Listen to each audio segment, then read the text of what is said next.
Major Padmasekara Bandara Kajawari Jimenti. Wagniya Kandura Baru Vite General Densako Pakadusa. අපි චොපරල ගිහලා බහින තැන ඉඳන් අපිට ඒ කට්ටියගේ ප්‍රහාර එනවා. ඒකට ලෑන්ඩින් ෂොට් එකක් ඇවිල්ලා මගේ මෙතන කකුලේ වදිනවා. සිමෙන්ති ෆැක්ටරි ඉස්සර පිස්තාන කොතලක ඒ කාලේ පුතුමාලා ඇත්තේ අර පාසිලම් බබා මෝටර්ස් කියන එක තමයි තස්තවද අපිට එවන්නේ. ඔහු එතනම මැරෙනවා. කොන්ක්‍රීට් කැලිය මෝටර් කැලිය වැදලා දෙමළ කියපම කොහොම තස්තවද ඇටි එහෙම නැහැ. අයියෝ මේ පාරේ යන්නේ ඇයි? මේ තස් කොටියා ඉන්නවනේ. ඊට පස්සේ මෙහා වටේට බලන මාත් යන පදිනවා. ඒ පව් වයසයි ඒ තයියෙන් පැදලා මේ පැත්ත බාන්නේ නැහැ. පැදලා කිලෝමීටරයක් කියලා මම නතල්ලා හති අරින්න. මගේ ජීවිතේ ගොඩක් ස්තුති කියලා පුතා යන්න කමන්නේ කියලා. පුදුමාතලන් හරි තාම මුදවාගෙන නැහැ. ඉතින් දැන් මිනිස්සු දැන් මෙහෙට එන්න පටන් ගන්නවා. ඒ දවසක් මම වෑන් එක කැමත් පටවගෙන කැම්පස් 1000ක් විතර ඊට පස්සේ දැන් මේ කට්ටියලා වීදුරු කඩනවා. පෙළනවා වෑන්නේ. පොරකනවා කැම ගන්න. පෙට්න අම්මලා දෙන්නේ තුන් දෙනෙක් ඉන්න මට ආසාවක් ඇති වෙනවා. උතන එල්ටිටිත් වෙන්න මම දන්නේ. කැම් පහක් මෙහෙම බදාගෙන මම බොරු ට්‍රැෆික් එකක් අරගෙන මම පිටින් ඉඳපුවා උත්තර එහෙම කියලා. ඒ අම්මලා ළඟට ගිහලා අත දාන්න නැහැ කියලා බය කළා. මම හිමීට ගිහලා අම්මලාගේ අතටම දෙනවා කියලා.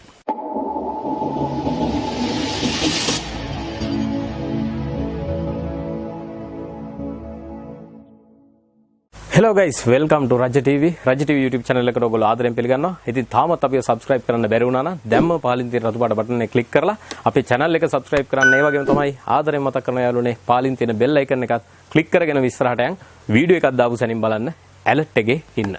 අදත් අපි අලුත් කතාවක් තමයි අරන් ඇවිල්ලා තියෙන්නේ. වසර 30ක මේ කුරුරු යුද්ධය නිමා කරන්නට කැප වෙච්ච මේ යුද්ධයේ නියම උරුමකාරයෙක් වෙච්ච තවත් කොටස් කරුවෙක් තමයි අද අපි හොයන්න ඇවිල්ලා තියෙන්නේ. අපි අහලා බලමු ඔහුගේ කතාව මොකක්ද කියලා. අපි අඳුරගමු ඔහු කවුද කියලා. ආයිබෝන් කියලා පිළිගන්නවා ඔබතුමන්ව රජ ටීවී අපේ මෙවර වැඩසටහනට අඳුරගන්න කැමති කවුද ඔබ?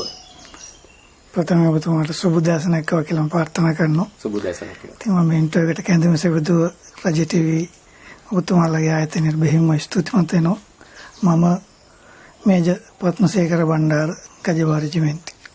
පද්මසේකර බණ්ඩාර මහත්මයා තමයි අද අපිත් එක්ක මෙම වැඩසටහන සම්බන්ධ වෙන්නේ. එතකොට ඔබතුමන් කොයි කාලයේදී වගේද සම්බන්ධ වෙන්නේ යුද හමුදාවට? මම 1986 පෙබරවාරි 19 තමයි යුද හමුදාවට බැඳෙන්නේ. විශ්‍රාම යන්නේ මේ අවුරුද්ද ජනවාරි මාසෙ 2021 ජනවාරි 16 වෙනිදා. අවුරුදු 55ක් සම්පූර්ණ වෙනවා. අවුරුදු 55 සේවය කළා. ඔව්. අවුරුදු 5 සේවා කාලය අවුරුදු 35යි. වයස අවුරුදු 55. වයස අවුරුදු 55. ඉතින් මම හිතන්නේ අපිට ඔබ වැනි පුද්ගලයෙක් හමු වුණේ ප්‍රථම වතාවට ඉන්ටර්විව් එකට. ඉතින් අපි ඒකට ඔබතුමාට ස්තුතිවන්ත වෙනවා සහ අපි අදවදීම සතුටු වෙනවා. ඉතින් පද්මසේකර මහත්මයා ඔබතුමා සම්බන්ධ වෙච්ච කාල සීමාව ඉඳලා මේ දක්වා එනකොට බිහිසුණු යුද්ධයේ ආරම්භය සහ යුද්ධ කිහිපයක ආරම්භය සහ අවසානයේ සනිටුහන් කරන්නත් ඔබතුමාට අවස්ථාව ලැබුණා. ඒ වාසනාව ශක්තිය ධෛර්යය තිබ්බා.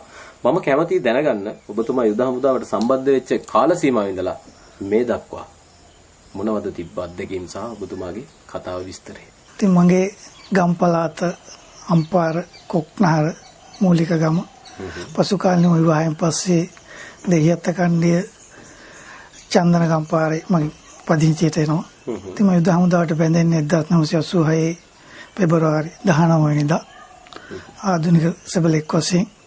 ඉතින් මගේ මූලික පුහුණුව දියතලා පුහුණු මධ්‍යස්ථානයේ ආරම්භ වෙලා පුහුණුව අවසානයේ මම ඉස්ලාම එන්නේ පළවෙනි ගජවැජිමේන්තුවේ සාලිපුර කඳවුරට. ඒකට ගජවැජිමේන්තුවේ රෙජිමේන්තු 3යි තිබ්බේ. දැන් වර්තමාන රෙජිමේන්තු විසිගානක් තියෙනවා. ඒකට 3යි. පළවෙනි ගජව දෙවෙනි ගජව තුන්වෙනි ගජව කියලා. ඉතින් මම සාලිපුර පළවෙනි ගජවැජිමේන්තුවේ මාස දෙකක් පමණ ඉඳලා ඊට පස්සේ මම නැවතත් යනවා තුන්වන ගජවැජිමේන්තුවේ. ඒතොර ස්ථාපනය කළා තිබ්බේ වවුනේ ඔබතුමාලා දන්නවා ඉරට්ට පෙරියකුළුම් කියන ස්ථානේ. එතකොට ඒක ලොකු සම්දිස්ථානයක් වෙනවා. මම මේවත් සිහිපත් කරන්න ඕනේ. දැන් වර්තමානයේ ඔබතුමාලා දන්නවා අපේ මේ රටේ ආරක්ෂකයන් කරලියට ඇවිත් තියෙන අපි ගත්තොත් අපේ ඉස්ලාම අතිග ජනාධිපතිතුමා මම සාලිපුරට යනකොට තුමත් සේව කරපු වකවානුවක්. ඊට පස්සේ ඉරට්ට කඳුරට යනකොට වර්තමාන අරසලේකන්තුමා ජලකමල් ගන්න මෙතුතුමා තුලුතිතන් හොරේ එතකොට සාමයේ සහ ආරක්ෂක අමාත්‍යාංශ ලේකම් ජනරල් ස්මිත්තුමා එවකට හිටියා. ඒත් එක්කම විශාල ජ්‍යෙෂ්ඨ නිලධාරී පිරිසකේ කනිෂ්ඨ නිලධාරී තලවලේ කාලේ හිටියා. ඉතින් අත් වශයෙන් මම ඒ තුන්වන ජයජීවන්තෝට ගිහිල්ලා එතනදී ආපහු අපිට නැවත බලායනි පුහුණු වීමක් නැවතත් හම්බ වෙනවා. ඒ ඉරට්ටපිලම කඳවුරේ.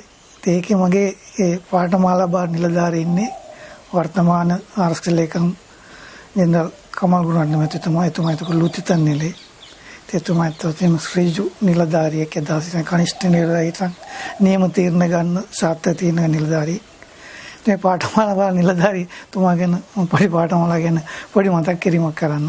ඔව් මතක් කරගන්න. දැන් මේකේදී අපිට හම්බ වෙනවා බාධක තරණයකට නයිට් ඇසුවල් රෝස් එහෙම රාත් පන්දම් පත්තු වල ඒ වගේ. ඒත් එක්කම මේකේ තව එක අංගයක් තියෙනවා. අර හරස් කඹේ තරණය කරන එක. එක පැත්තකින් පොළු ගහක තියෙනවා අනිත් පැත්තෙන් කොඹ ගහේ තියෙන්නේ. ඉතින් අපි පාඨමාලා නිලධාරියන් කම ගන්නස ෆීල්ඩ් එකක් තියන්න බලාගෙන ඉන්න අපි නියම ඉරියව් වලින් ඒ කම්බේ හරියට එනවද කියලා. ඉතින් අපිට හම්බෙන්නේ තුමාරි විනෝදකාමී ෆැරවැල්ලි සරයි අනිත් පැත්තේ සාමුකාමී. ඉතින් ඒ කම්බේ නියම අපිට කියලා තියෙන පොළු ගහින් නැගලා නියම ඉරියව් වලින් කොහොඹ ගහින් බහින්ද හරියට පොසිෂන් වලින් ගමන් ගන්න නැති කට්ටිය පොඩි කොහොඹත්තකුත් කඩාගෙන බහින්ද කියලා. ඊට පස්සේ එතුමා පුතේ කොහොඹ කොලක් යවන හරියට ආයෙත් ආපු කට්ටිය න කොහොඹ කොලක් යවන එක විහිළුවටයි දෙකටම ඒක මගේ අත්දැකීමක්. ඊට පස්සේ එතනදී මම නැවත පාඨමාලාවෙන් පස්සේ ඇතුළත් වෙන්නේ තුන්වන ගජවා ඩී කණ්ඩායමට. ඒකේ නිලධාරී අනුදිනතුමා තමයි එවකට කපිතාන් රොසාන් සිල්ලා මෙතුමා වර්තමාන බ්‍රිගේඩියර් මුතුමා දැන් හමුදාවේ නැහැ ඇමරිකාවේ ජීවත් වෙන්නේ.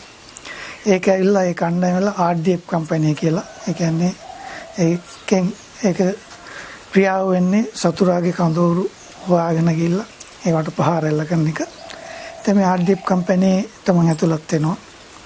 ඊට පස්සේ අපි ඉරට්ට පෙරියකොළඹ ඉඳන් අපි යනවා ඒ කාලේ කිලිනොච්ච දක්වා. ඒතකොට කඳවුරු තිබ්බිස්තාවර කඳවුරු වශයෙන් තිබ්බේ ඉරට්ට වවුනියාව ඉරට්ට පෙරියකොළඹ කඳවුරු වවුනියාව වවමන්ත මාන්කුලන් කිලිනොච්ච කොකාවිල් අලිමංකඩ පලාලි.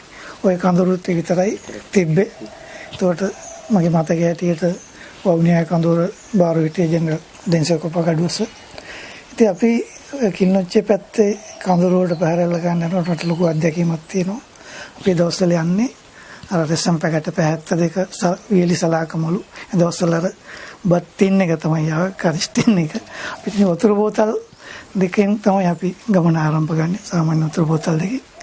දැන් අපි පළවෙනි අධ්‍යය රෝමන් දෙනත් එල්ල දෙවෙනි අධ්‍යය මාකුලන් ඊට තුන්වෙනි අධ්‍යය කෑන් විතර එක දවසක් යනකොට කැලෑ ප්‍රදේශයේ අපි දැන් ස්ථත්වාදී කඳුරක් ඉලක්ක කරන එක පැහැරලා ගන්න යනවා. LTT පුහුණු පාසලක් කිලිනොච්චි ප්‍රදේශයේ යනාතොරෙන් අපි ගිහිල්ලා ගොඩක් පඩක් වෙලා දැන් අපිට වතුර අපි නිච්ච ප්‍රමාණය දැන් මදි වෙනවා බෝතල් දෙක.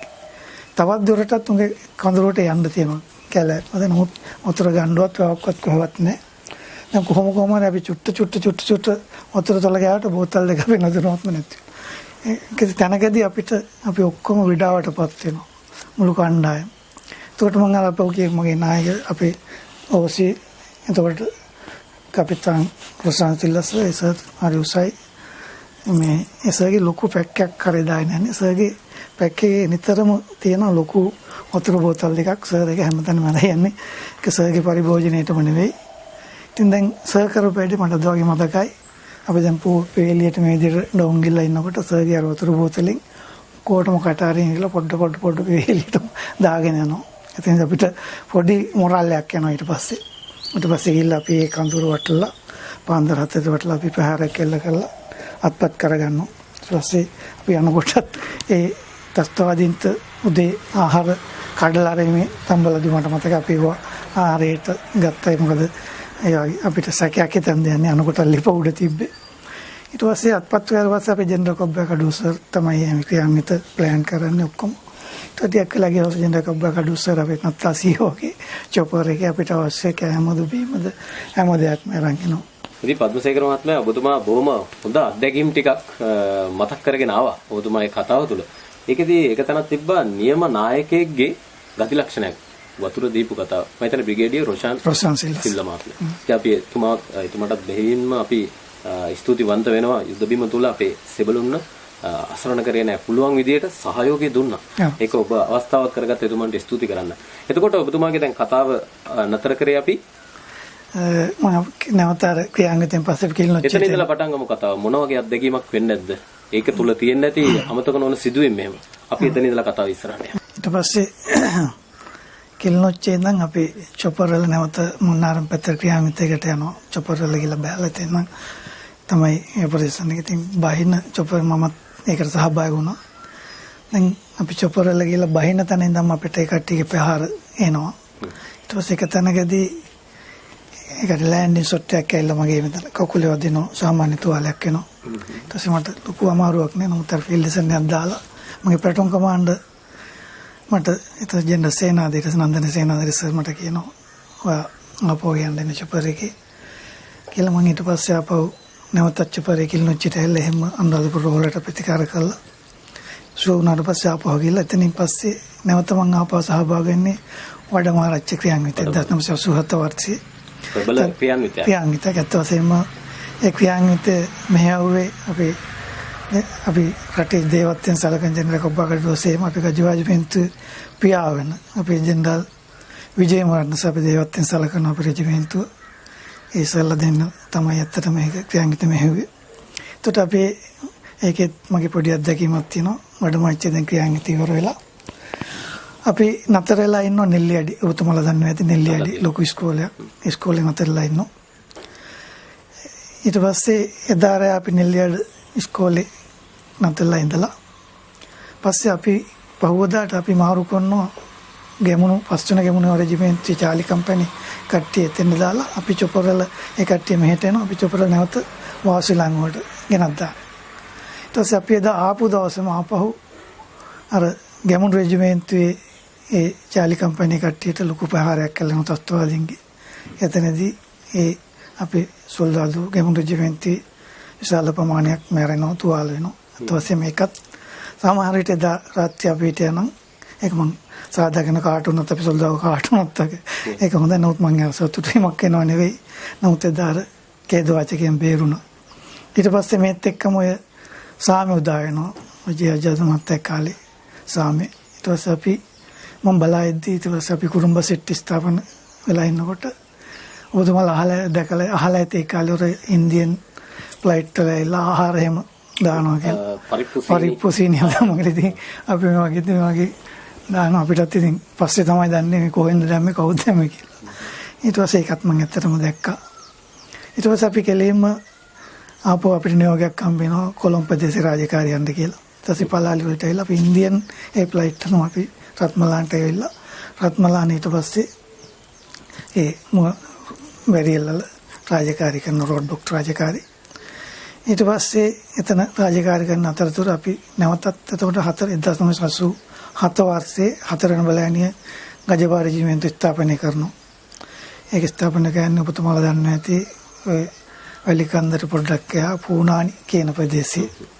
ඊට පස්සේ අපි අර කම්පැනිම RDF කම්පැනිම අපි යනවා 4 වෙනි ගජපා රෙජිමෙන්තුවට. ඊට පස්සේ එතන ස්ථානගත වෙලා එතන රාජකාරී කරනවත් පස්සේ නැවතත් අපි ආපහු මන්නාරම් ප්‍රදේශයට යනවා.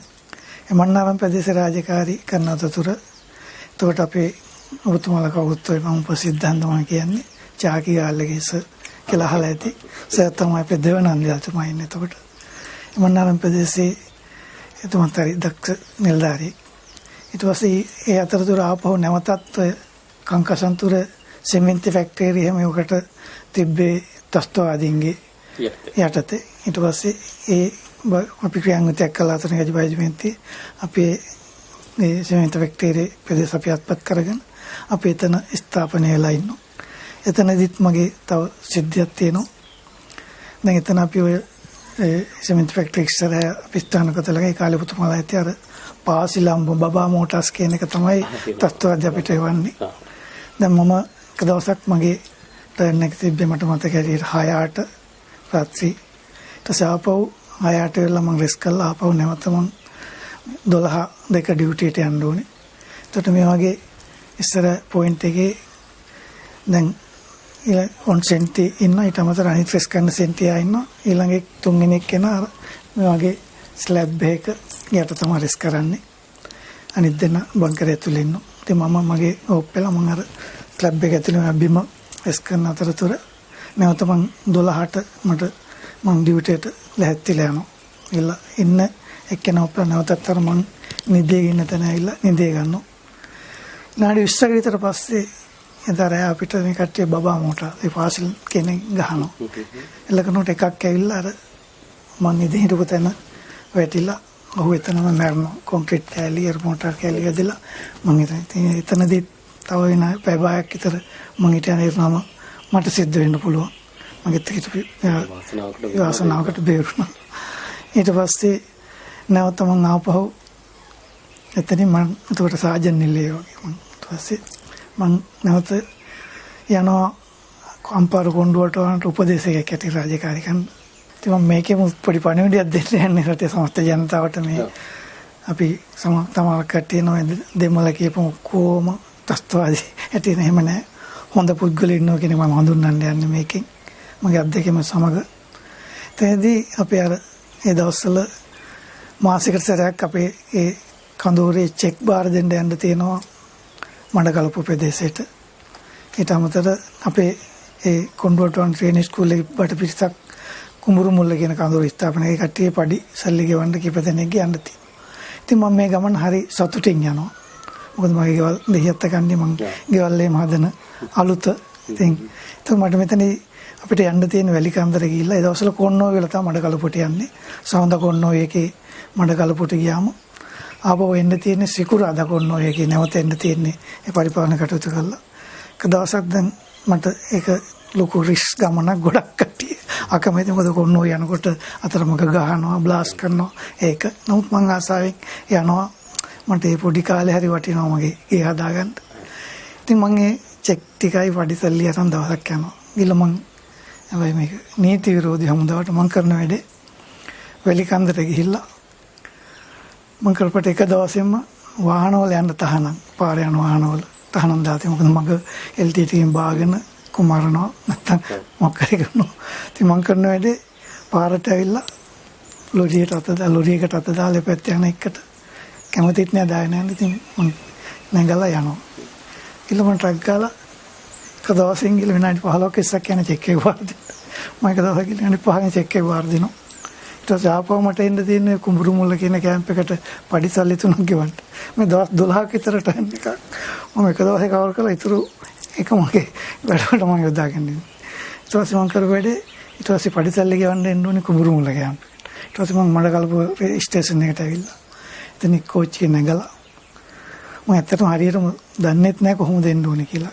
ඊට පස්සේ මම එතන හිටපු ඩ්‍රයිවර් එක්කෙනෙක්ගෙන් නිකන් දෙමළෙන් කැඩිච්ච දෙමළෙන් අහනවා අන්නේ කල්කුඩා කැම්ප් එක කියලා. ඊට පස්සේ ආ දන්නවා මගේ වචන දෙකෙන් මම සිංහල කෙනෙක් කියලා. ඔයාට කොහෙද යන්න ඕනේ කියන්නේ මොකටද මම කුඹුරු මුල්ලේ කැම්ප්. අයියෝ සිංහලෙන් කතා කර කෝච්චිය නග. අයියෝ මෙන් ආවේයි ප්‍රාදීනිය කවන්න ඉස්සර කල්කුඩා ස්ටේෂන් එක බෑලා යන්න දුර යන්න එපයි. අයියා කියලා මට ඊට පස්සේ මම කල්කුඩා ස්ටේෂන් වල යා කෝච්චිය නම මට හොම් පාර පෙන්නන පාර යන්න කියලා. ඊට පස්සේ මම බෑග් එකත් එල්ලගෙන යනවා ඒ පාර. ටිකක් දුර යනකොට එනවා වයසක ටිකක් අංකල් කෙනෙක් මණිබඩු විකුණන ඔය එක පොඩි ළමයි අයිටම් විකුණන. ඊට පස්සේ මම පුත් සයිකලේ ඉන්නේ මම අපදාලා නවත්තනවා. තමයි එයාට බොරුවට මම කැඩිච්ච දෙමළ කන්නේ අංකල් කිව්වේ අංකල් කුඹුරු මුල්ල කැම්ප් එක. එයාත් දන්නවා මම සිංහල කියලා. කොහෙටද යන්නේ පුතා? මොකටද යන්නේ? ඇයි යන්නේ? ඔයා කවුද? ඊට පස්සේ මම කියනවා මම කියනවා හමුදායි. මම කුඹුරු මුල්ල. ඇයි මේ ආවේ මොකටද? අයියෝ මේ පාරේ යන්නේ ඇයි? මේ තර කොටියා ඉන්නවනේ මේක. ඇයි යන්නේ කියලා මට කියනවා. ඊට පස්සේ මම කොහොමද දන්නේ නැති මගේ කියලා නගින්න කියලා උත්සාහයකල මම ඉස්සරහ වාඩි කරගන්න. වාඩි කරන උත්සාහයට කියනවා ඉස්සරහ තව ටිකක් දුර යනකොට කොටියා කැම්ප් එක තියෙනවා. කැම්ප් එකේ නිකන් පොල්වත් එක මගේ පාරයිනේ. එතන කොටි කැම්ප් එකක් තියෙන හැමදාම එතන ඉන්න LTT කට්ටිය මෙයාගෙන් බඩු ගන්න පාරට යනවා. මට කියන පුතෝ ඉඳිද්ද දන්නේ අයියෝ ඉවරයි මොකද කියන්නේ ඉඳිද්ද දන්නේ දෙවියෝ තමයි කිය දැන් යනවා. ඉල්ල ඇත්තටම ඔයගෙන් දැන් මටත් වයිට මොකද කරන්නේ දැන් අර පේනවා වගේ හොඳ වෙලාවට එදා පාරට ඇවිල්ලා පාර කිට්ටුව දැන් මේ එන්ඩෙන්ලාට එන්න එනවා ඊට පස්සේ මෙයා වටේට බලනවා මාත් යන පදිනවා පව් වයසයි ඒ තයියෙන් පැදලා මේ පැත්ත බාන්නේ නැහැ. පැදලා කිලෝමීටරයක් කියලා මග නැතලා හති අරින්න. පුතා දෙයියෝ බේරුවා කියනවා. ඒ කියන්නේ අර කට්ටිය කතා කරලා පාට ආවනම් මම බස්ස ගන්න. දුවගෙන හරියලා ඉස්සර හැන්ඩල් එක ඇල්ලුවා නම් බස්ස ගන්න මට එනම් කේද වාචයක්. ඉතින් දෙයියෝ වගේ මට ඊපස්සේ එහෙම කැම්පේ කෙට්ටුවට මම ගෙනල්ලා මම බස්ස.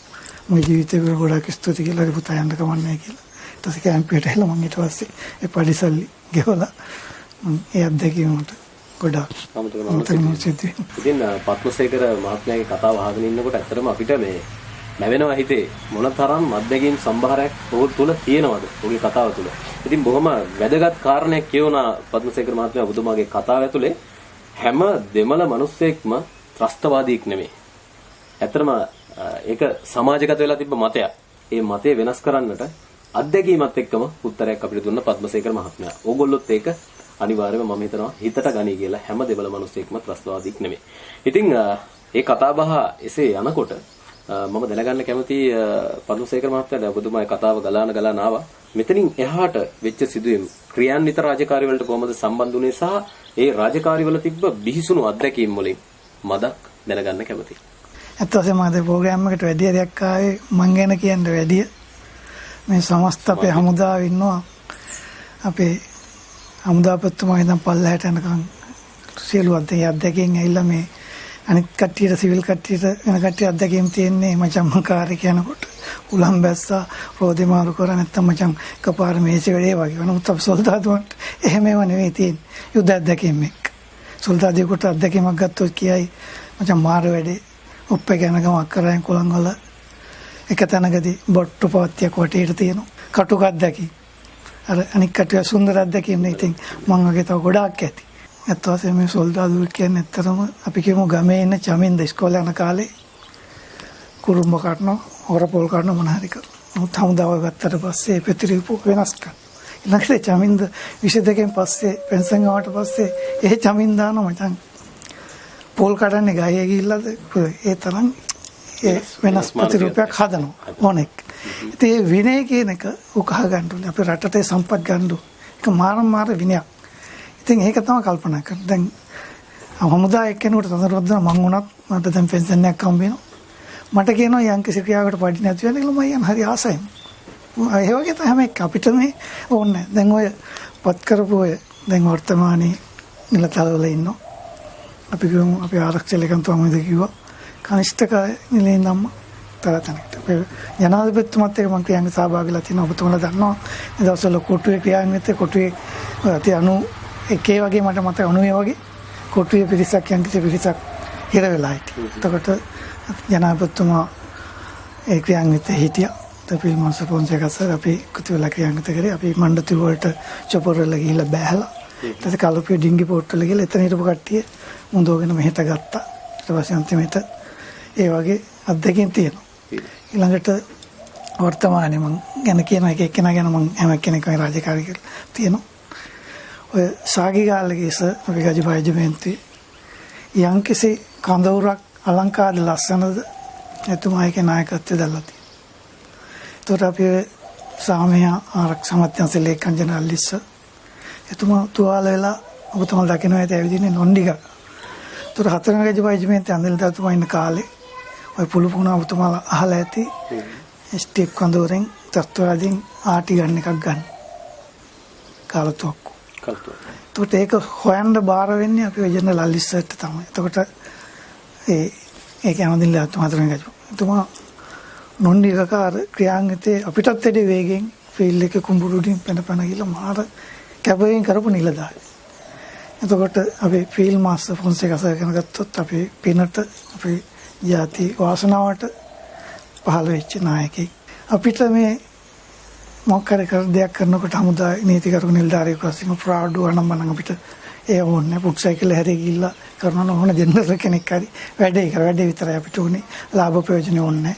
මම හතරන ගජබාජමෙන්තෙන් දාන ගජබාජමෙන්තට ඇතුළත් වෙනවා. ඊට පස්සේ මම 2006 වර්ෂයේ 2006 මම නිලධාරියෙක් වශයෙන් අධිකාරීපත් වෙන්න මම තෝරගන්නවා මගේ රෙජිමෙන්තුවේ.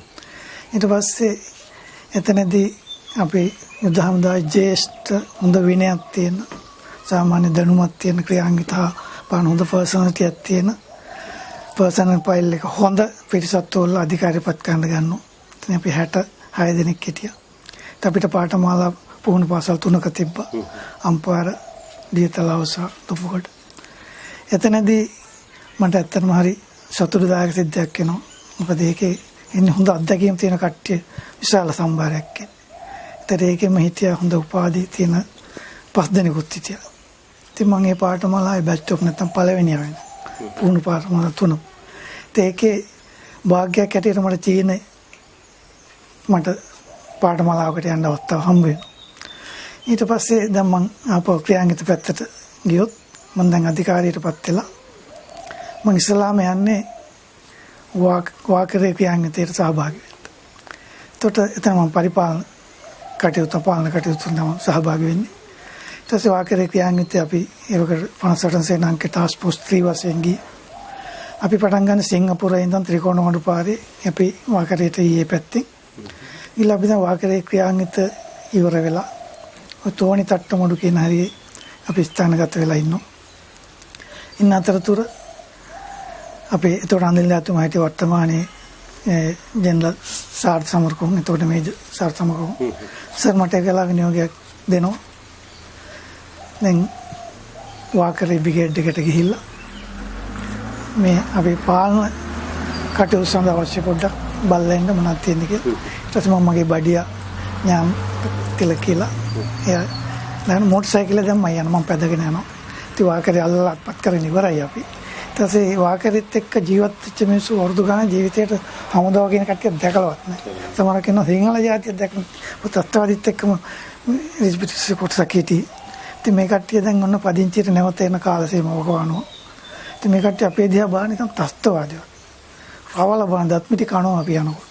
මොකද ඒ කට්ටියට අර කට්ටියට ඒ සගියෝ නැති වෙච්ච. ඔව්. ඒකට එක තැනකදී මම මොටර් සයිකලේ යනකොට දැන් ඉස්සරහා ඉන්නවා 3 wheel එකක් තියාගෙන කැඩි 3 wheel එකේ පාර හැමතැනම තිබ්බනවා කැඩිච්ච වරෙන්නේ. දෙන්නෙක් ඉන්නවා 3 wheel එක කොහොම මේ පාර පැත්තට ආරවලා දැන් මොටර් සයිකලේ මම හිමීට වේගෙන් යනකොට මේ දෙන්න කරන වැඩේ අපි ළඟට ගිට්ටනත් එකම 3 wheel එක තල්ලු කරනවා ඉස්සරහට. තල්ලු කරනකොට මගේ මොටර් සයිකලේ පිහිල්ලා වදිනවා.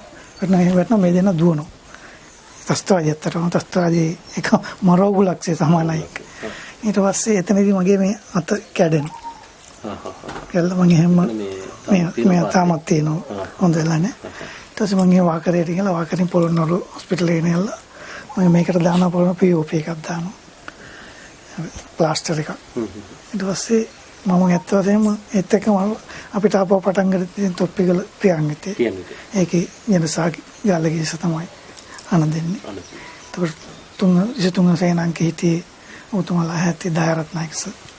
එතන ඩියු කමාන්ඩර්ස්. ඒකට මට දැන් මගේ පරිපාලන කටයුතු එකකින් කරන මම්ම ඉන්න ඕනේ. පස්සේ තුවසලෙන පැත්තකට ඉන්නොල්ලා ඉන්නකොට මගේ දේ මම ඉන්න මම ඒක ලොකු පාඩුවක් වුණේ. ඊට පස්සේ මම කරපෙඩේ POP එකත් එක්ක මෙනවා වාකරේ ප්‍රදේශෙට. එල්ල මම මේක එල්ලගෙන රාජකාරිය මට ලොකු අපහසුතාවක් තියෙනවා එල්ලගෙන ඉන්න. පස්සේ මම කරන වැඩේ දැන් මේක කපන්න තව කාසියම ගොඩක් තියෙනවා. මම කරන වැඩේ අපේ CMC කට්ටියට බොරුවට කියනවා මගේ ඇතුලේ නිකන් තුවාල වෙලා මකුණු ඉන්නවා වගේ දන්නවා. මම කපන්න ඕනේ කියලා මම කපාගෙන ඊට පස්සේ නැවතත් අපි තොප්පිගල ක්‍රියාන්විතේ සහභාගී වෙනවා. ඊට පස්සේ මගේ අත ඇත්තට මට හොඳ කරගන්න ඕන තාමත් ඒ ආබාධත් තියෙනවා හැම. මොකද මට නිසිපතිකාරයක් ගන්න අවස්ථාවක් වුණා. ඊට තොප්පිගල ක්‍රියාන්විතේට සහභාගී වෙලා ඒකත් ඒකට අපි කෙලින්ම මේ අවසන් මානුෂ්‍ය මෙහෙණට යනවා මන්නාරම් ප්‍රදේශයේ 58 වන සේනාංකේ 58 සේනාංකේ වත්ම යුදහපතිතුමා සාන්දිසලස තමයි එතකොට අන දුන්නේ. යනකොට ආපහු දැන් ක්‍රියාන්විත යන අතරතුර ඔය එක තැනකදී ඔය අක්‍රායන් කුලම් වගේ තමයි මට මතක 2008 වර්ෂයේ මහවිරු දිනේ ආපු දවසේ එතකොට අපිට අහුවෙලා තිබි ලොකු ඕපන් පැච් එකක් විවෘත භූමියක් සොල්දාදු ගොඩාක් තිබ්බ ඔක්කොම පිටිපස්සේ රියන් පොසස් කවුරු නැතු ලොකු ප්‍රමාණයක් අවකාශ තිබ්බන දාලා තිබ්බා. එක දවසක් රෑ දැන් අපි මේ වගේ පොඩි ගේක ටෝච් අල්ලගෙන මෙහෙම කෑම කනවා. කන්නේ මොනවද කියලාවත් දන්නේ. කන අතරතුර එකපාරම අපේ සියෝසට කෝල් එකක් එනවා. මේ මහවුරු දිනේ සමරන්නේ අපිට ඇටැක් කළා විනාශ කළා පස්සට එළවලා තමයි කියලා තමයි එන්නේ නිවුස්. ඊට පස්සේ දැන් රෑ මට ඔහොම සියෝ කතා කළා මම බලන්නේ ඊට වයසක් මම පුද්ගලයා එතකොට අනිත් කට්ටිය මට බාලා කට්ටිය හිටියේ. මට ගොඩක් බලන්නේ ගෞරව කරන සලකන. සීයෝ මට එකපාරම කියන සීයෝ ගොඩක් එහෙම අනේකත් අත හොදගෙන මම වෙලා දැන් ඒ ස්ටරෙට් කියලා මට කියනවා මට බැන්ඩස් කියලා කියන්නේ බැන්ඩස් තෙන් වයන්න පාස්සත් පිටිපස්සේ පොඩි ඉස්කෝලේක අපි පොඩි ප්‍රමාණයක් හිටියා. එතෙන් යන්න ඔයා කියනවා. ඉතින් මට තේරෙනවා මේ දැන් මෙතන විනාශයක් කළා මගේ ආරක්ෂාව තමයි මේ යන්නේ කියලා. මට ඒක දැනෙනවා. මං කියනවා නෑ සර්. මම යන්නේ. ඇයි යන්නේ? මන්නේ කියන්නේ කොහොමද මම ඉන්නේ. ඊට පස්සේ බොරුවට සීය සරකලා කියනවා. පළයන් පිටිපස්සේ මේ එච්චන්. මම ඊට පස්සේ කොහොම හරි ආයෙ කිසියට ගේන්ති කියලා කියන බොරුවට මට කියන මට මේ ඔබ මරනවාට නෙවෙයි. අර පිටිපස්සේ ඔෆිස් කෙනෙක් නෑ එතෙන් යන්නේ කියලා මට ඒත් දැන්නා සීයෝ මට මේ ආදරේ යන්න කියන්නේ මම යන්නේ නෑ ඉන්නේ. ඊට පස්සේ ඇටැක් එකක් කළා. අපි සල්දාදු කෙනෙක් දෙන්නක ලොකු මේකක් කොන්න අපි කොහොමද ගත්ත කරගන්නවා. ඔබට උදේ සියවන්න කතා කරලා කියනවා. ඊට පස්සේ බලන්න ඉන්න ඕනේ මිනිස්සු. අහුන් තමයි තියෙන්න ඕනේ. මම බැලුවේ උඹට මෙතන මොකක් කරන උනුත් පස්සේ ඊට පස්සේ මට මිනිස්සු කියයි මේ ඇයි මෙතන තියන්නේ කියලා. ඒකත් මගේ අත්දැකීම. ඊට පස්සේ එතනදී අපි ආපහු එම ඉදිරිය ගිහලා පුදුකඩුවරු දක්වා ගිහලා ඊට පස්සේ ඇහැපෙත පුදුමාතලන් හරි එල්ලමුල එක්කලා හරි පුදුමාතලන් හරි තාම මුදවගෙන නැහැ. එතනදී දැන් මිනිස්සු දැන් මෙහෙට එන්න පටන් ගන්නවා ගලාගෙන යන කලුපුවෙන් එනවා. මෙහෙට එනවා. වයසක අම්ම කෙනෙක් එනකොට මායිතව දෙන්නෙක් එකතු වෙලා අම්මා මෙහෙම පොලිමට යනකොට දැන් ඒ ගන්න යනවත් එකම දැන් මේ තස්ත්වාදීන්ගේ කුහකකම් කියන්නේ අර පැටල් ගන්න එක කියලා පුතුමාලා ඇති පැටල් ගන්න එක කකුලෙන් පය ගන්න තියෙන. අර එහා පුදුමාතලෙන් ඉඳන් එන මිනිස්සු ඔක්කොටම පැටල් ගන්නෙන් ගන්න. දැන් අර අම්මා ගන්න යනකොට ඇත්තටම මටත් ඒ මායි අපි දෙන්න බොහොම අම්මත් උස්සගෙන මෙහෙට ඇවිල්ලා ආපහු එතනම අර වැලිකොට්ට උන්ට කාටලා අම්මා තියාගෙන අපි හිටියේ. ඊට පස්සේ තව එතනදී ආපහු අපි පුළුවන් තරම් එන කට්ටියට කෑම දුන්නා. එක දවසක් මං වෑන් එක කෑමත් පටවගෙන කෑම පාසල් 1000ක් විතර දාගෙන තව කට්ටියත් අපි දාගෙන යනවා ආපු කට්ටියට කෑම බෙදන්න. ඊට පස්සේ දැන් මේ කට්ටියලා වීදුරු කඩනවා පෙළනවා වෑන් එක. පොර කනවා කෑම ගන්න. ඉතින් මම දකිනවා පෙට්නට් අම්මලා දෙන්නේ 3 දෙනෙක් ඉන්නවා. මට ආසාවක් ඇති වෙනවා. උතන එල්ටීටිත් වෙන්න මම දන්නේ. මට ඒ 3 දෙනාට කෑම 3ක් දෙන්න අවශ්‍යතාවයක් තියෙනවා. ඉතින් මම මෙහෙම අරන් දෙනකොට උදුර ගන්න. අර අම්මා පෙල්ලගෙන තද කරන ඒ පැත්තේ මට මම වචන පාවිච්චි කරලා තමයි හඳුන්නේ. අසික්කිනවා අපි අම්මලා පෙට්නට් අම්මලා මොනම අපි ගරු කරන ඕනම. ඒ හැංගීමවත් නැහැ. පස්සේ මට අර 3 දෙනාට කෑම 3ක් දෙන්න බෑ මම පෙරිමතන. කෑම 5ක් මෙහෙම බදාගෙන මම බොරු එකක් එකක් අරගෙන මම පුිටෙන් දෙපා කවුරුත් හරි කියලා. ඒ අම්මලා ළඟට ගිහලා අත දාන්න නැහැ කියලා බය කළා.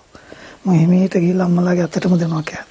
ඒකත් උදුරන කන ඒ වගේ පිරිසක් ඇත්තම බඩ කුසගින්න කොසේ උතත් පෙට්නට් අම්ම කෙනෙකුට තියෙන හැඟීමක් නැහැ.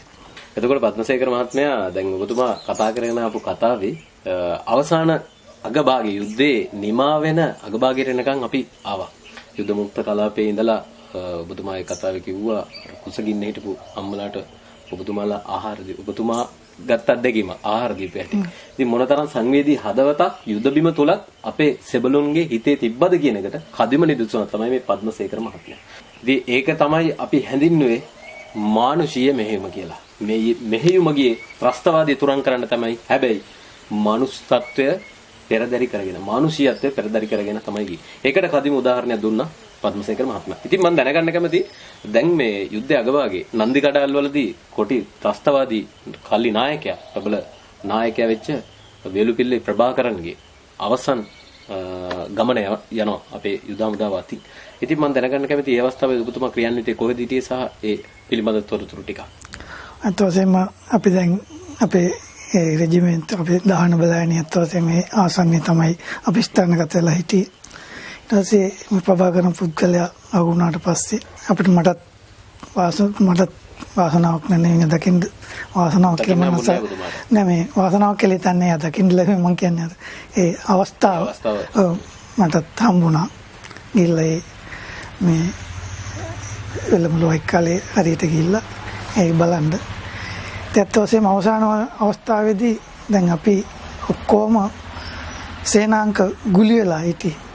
ඒ කියන්නේ අපි 58 සේනාංගේ මන්නාරම් පැත්තෙන් ඇවිල්ලා අර පැත්තෙන් ඔය ආසලේකන්තුමා සේනංක යාපනයේ පැත්තෙන් ඇවිල්ලා මේ පැත්තේ වවුනියා ඔක්කොම ඇවිල්ලා ගුලි වෙලා. ඒ ඔය විදිහටම තත්ත්වවාදී ගුලි වෙලා හිටියේ. ඒ කට්ටිය පස්සට ගිහලා දැන් අපෙන් එක මෝටාර එකක් ගන්නකොට කවුරු හරි මැරෙනවා තුවාල. එහෙන් අපිට මෝටරයක් කරන අපෙත් කවුරු හරි මරනවා තුවාල. මොකද මහ ලොකු ඉඩ ප්‍රමාණයක් නැහැ. ඉතින් අන්තිම අවස්ථාවේ ඉතින් ඒ ප්‍රභාකරන් විනාශ කරපු තැනටත් මට යන්න හම්බුණා.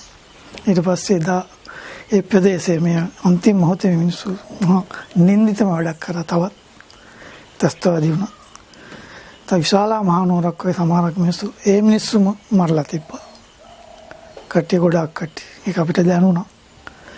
ඊට පස්සේ තිබ්බ දේ මිනිස්සු දේවල් විනාශ කරා. වාහනේම තනිකර පුදුමාතලන් හරි ඔක්කොම වාහනයකට තියලා පෙට්ටල් දාලා මිනිස්සු ගිනි තියලා තිබ්බා. හැබැයි ඒ වාහන අද පොච්චන්න නැතුව තිබ්බනම් අපිට තාම ඒ කට්ටිය අයිතිකාරයන්ට දෙන්න තිබ්බා. අසත්පුරුෂකම් කියන්නේ ඒකයි. කොච්චර කරත් ඉදිරි සැලැස්මක් නැහැ. ආත්මාර්ථකාමී භාවය විතරයි තිබ්බේ. ඒ මිනිස්සුන්ගේ වාහන අපි නම් කවදාකවත් කරන්නේ අපි වගේසම් කරන නමුත් මේ කට්ටිය අන්තිම මොහොතේ ප්‍රභාකරන්ගේ පුතා එහෙම මැරිච්ච දවසේ ඇත්තටම අපි ඊට වාසන්නෙන් තමයි ගියේ. ඊට කලින් ওই ප්‍රභාකරන් මරුණා කියලා පොඩි මේ කොච්චර ඇම්බුලන්ස් එක යන ගියා මරුණා කියනකොට ඇත්තටම ප්‍රභාකරන් මැරලා හිටියේ නෑ වෙන ඒ වගේ එක්කෙනෙක් කට්ටිය පොඩි මේකක් කරේ හමුදාව නම ගියවන්න. ඔව් ඒ වගේ අත්දැකීම් තියෙනවා. ඉතින් අවසාන වශයෙන් මම කියන්නේ ඔබතුමාලා මේ කරන මේ ව්‍යායාමයේ අති උතුම් මේ පණිවිඩ හැම මීඩියා වලින්ම යන්නේ. අපි දකින්නේ ඒ මිනිහා වලින් දකින්න සොල්දාදුවන්ගේ වට වැඩි වෙන දේශපාලඥයෙක් වෙන නමුත් ඔබතුමාලා මේ බැල කරන කාර්ය අති උතුම්. මේ යුද්ධ බිමේ හිටපු සෑම සොල්දාදුවෙකුට ලොකු ආසාවක් තියෙන හැම එක්කටම අත්දැකීම් තියෙන මේ දේ කියන්න. ඒ දේ ගන්න නැහැ කවුරු. මොකද ඔබතුමා ගන්න එකක මහඟු එක පැත්තේ ඔබතුමාලා මේ නාලිකාව මම ප්‍රාර්ථනා කරනවා දිනෙන් දියුණු වෙනවා ඒකාන්තයි. අනිත් එක පිනක් එක පැත්තකින්. අපේ හිතේ තියෙන දේ කියන්න. ඉතින් අපි කවුරුත් ආසයි. හැම සොල්දාදුවෙක්ම ආසයි. නිලතල නැතුව හැම එක්කෙනෙකුම කියන්නේ මුලින් කිව්වා වගේ අපිට කියන්න දේවල් නැහැ. කාර් එකේ හුලම් බහැපුවයි AC එක ඔප්පෙච්ච අපිට කියන්න තියෙන්නේ. ඔය යුද අත්දැකීම් විතර. තුවාල වෙච්ච. ඉතින් මගේ ඇස් ඉදිරියේ උණතරන් සොල්දාදුවෝ මැරිච්ච ඒවා ගොඩක් තියෙනවා. නමුත් මේ ප්‍රෝග්‍රෑම් කාල සීමාව මදු වෙනවා. පිට එකට හිටපු කට්ටිය අනේක මම තියෙන උදාහරණයක් වශයෙන් මම අර දියතලාවේ පුහුණු වෙනකොට මට උඩින් හිටපු නම්බරේ යටින් හිටපු නම්බරේ දෙන්නම නැහැ. දැන් මම ජීවත් වෙනවා. ඒ වගේ පිට එක ආපු දාස් ගණන් කට්ටියෙන් බොහොම සුළු ප්‍රමාණයයි පෙන්ෂන් ආවේ. හමුදා කට්ටිය ලාභ ප්‍රයෝජන තඳුරු බලාගෙන නෙවෙයි රාජකාරී කරන්නේ. රණබිමේ විරුවෝ සැමදා ලේ හෙළුවේ අපේ නමින්. ඉතින් බෙහිම ස්තුතිමත් වෙනවා ඔබතුමන්ට පත්මසේකර මේජර් පත්මසේකර බණ්ඩාර මහත්මයා. ලොකු විස්තරයක් අපට ලබා දුන්න. ඇත්තටම මමත් නන්දි කඩල් වල යුද පිටියේ හිටියා වගේ හැඟීමක් මටත් දැනුණා. ඉතින් බොහොම හොඳ ආදර්ශමත් කතාවක් තිබ්බා. එතුමාගේ කතාව මුල ඉඳලා අගට බලන්න කොතනකවත් ස්කිප් කරන්න එපා. අහක දාන්න තැනක් නැහැ. ලොකු විස්තරයක් කැටි කරලා කෙටි වෙලාවකින් අපිට දුන්නා. ඉතින් ඔබතුමා මේ වෙනකොට විශ්‍රාම ගිහිල්ලා ඉන්නවා. ඔබතුමාලා රැකලා දීපු මේ රට හෙට වෙනුවෙන් රැකගන්න අපේ තරුණ පරපුරට වගේම අපිට හැමෝටම අයිතියක් තියෙනවා. ජාතියක් ජම්මයක් තොරව. ඉතින් මම ඉල්ලා හිටින්නේ මෙතුමාගේ කතාව තුළින් ගත්ත සමාජ පණිවිඩය සමාජගත කරන්න ඕගොල්ලන්ට තියෙන වගකීමක්. ඒ වගකීම හෙට දවස වෙනුවෙන් ඉෂ්ට සිද්ධ කරන්න. ඉතින් ඔබතුමා මේ වෙනකොට විශ්‍රාම ගිහිල්ලා ඉන්නේ. ඔබතුමාගේ මේ විශ්‍රාම ජීවිතය බොහොම සර්ව ප්‍රකාරයෙන් සාර්ථක වෙන්නට සහ අවසාන කාලයේ හිතේ කිසිම දුකකින් දුම්නසකින් තොරව අවසාන කාලය ගත කරන්න වාසනාව ශක්තිය ධෛර්යය නිරෝගී චිරජීවනය ලැබෙන්න කියලා මම ප්‍රාර්ථනා කරනවා. අද වැඩසටහනට සම්බන්ධ වීම ගැන ඔබට බෙහෙම ස්තුතියි. එදී යාළුවනේ එහෙනම් මේ වගේ තවත් රණවිරුවෙක්ගේ අලුත් කතාවක පරිච්ඡේදයක් එක්ක ළඟදිම අපි හම්බෙමු. ගිහින් එන්න හැමෝටම ජය වේවා.